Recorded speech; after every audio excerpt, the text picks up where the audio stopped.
Friends welcome back to my channel. आज के शीतेर सन्ध्याय दुर्दान्त एक रेसिपि निये एसेछि। एखाने 250 ग्राम नियेछि मसुर डाल और नियेछि एक मुठो आतप चाल निये एटा 15 मिनट धरे भिजे रेखेछि।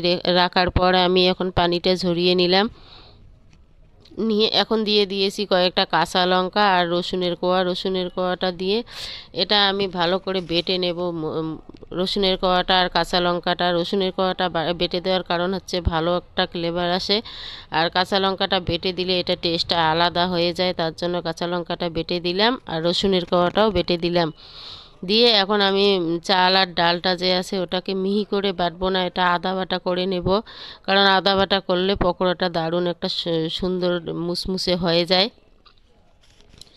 এখন একটা গামলায় আমি বাটন থেকে নামিয়ে নিয়েছি। দেখো আদা বাটা হয়ে গেছে আর কাঁচা লঙ্কা কুচি দিয়েছি, পেঁয়াজ কুচি দিয়ে দিলাম, গোটা একটা পেঁয়াজ কুচি দিয়ে এখন স্বাদ মতো দিয়ে দিলাম লবণ আর দিয়ে দিলাম হলুদ গুঁড়ো দিয়ে এটা ভালো করে হাত দিয়ে ম্যারিনেট করে নিতে হবে।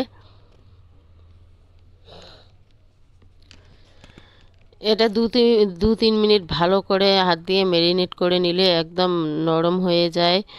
এখন আমি কড়াই বসিয়ে দিয়েছি গ্যাসে কড়াই বসিয়ে দিয়ে দিলাম তেল দিয়ে তেলটাকে আমি ভালো করে গরম করে নেব। নিয়ে এখন আমি পকোড়াগুলো একে একে দিয়ে দিলাম। এটা অনেকগুলো পকোড়া একসঙ্গে দিয়ে দেব।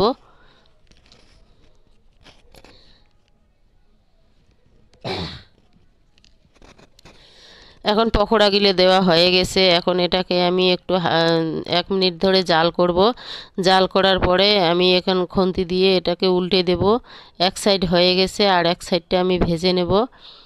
এটা কড়া করে একটু লাল করে ভেজে নেব, কারণ এটা খেতে যেন মুসমুসে হয়ে যায় আর তার সঙ্গে খেলে যখন দারুণ টেস্টি লাগে, তার জন্য আমি এটাকে মুসমুসে করে ভেজে নিলাম।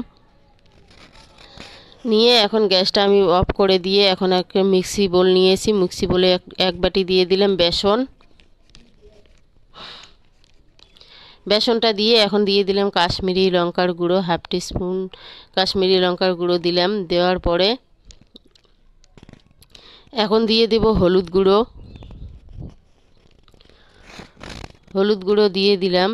দেওয়ার পরে এখন দিয়ে দেব খাওয়া সোডা। আমার সবার বাড়িতে খাওয়া সোডা থাকে, সেই খাওয়া সোডাটা দিয়ে দিলাম। খাওয়া সোডাটার কারণ হচ্ছে বেগুনের চপটা ফুলে ওঠে দারুণ, তার জন্য আমি খাওয়া সোডাটা দিয়ে দিলাম। আর দিয়ে দেব স্বাদ মতো লবণ। আমার রেসিপিটা যদি আপনাদেরকে ভালো লাগে লাইক শেয়ার সাবস্ক্রাইব অবশ্যই করবেন। এখন জল দিয়ে এটাকে ভালো করে হাত দিয়ে একটু ম্যারিনেট করে নেব। এটা পাতলা করব না, এটা ঘন করে নিতে হবে।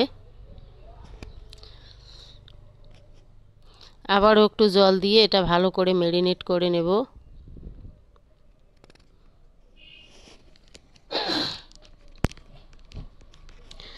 নিয়ে এটা 5 মিনিট ধরে রেখে দিলাম। এখন আমি বেগুনের চপটা বানাবো, তার জন্য একটা বেগুন নিয়েছি। নিয়ে এখন বেগুনগুলো গোল করে কেটে নেব, পাতলা পাতলা করে কেটে নিলাম।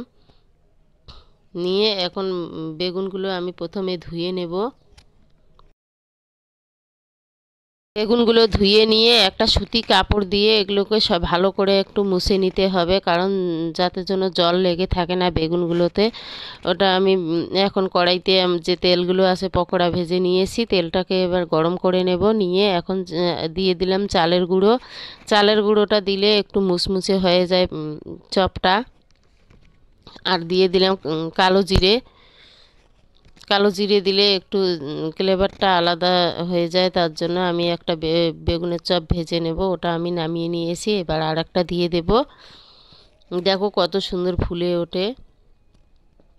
দিয়ে দিলাম আর একটা। এখন আমি এটাকে ভেজে নেব। দেখো কত সুন্দর ফুলে ফেপে উঠেছে। আমি উল্টে দিলাম, দেওয়ার পরে দেখো আরও কত সুন্দর হয়েছে। এটাকে আমি এখন নামিয়ে নিলাম। এখন আমি একটা চার প্যানে চা বসিয়ে দিয়েছি, চাটা লিগাল করে নেব। দেখো কত সুন্দর হয়েছে। Thank you.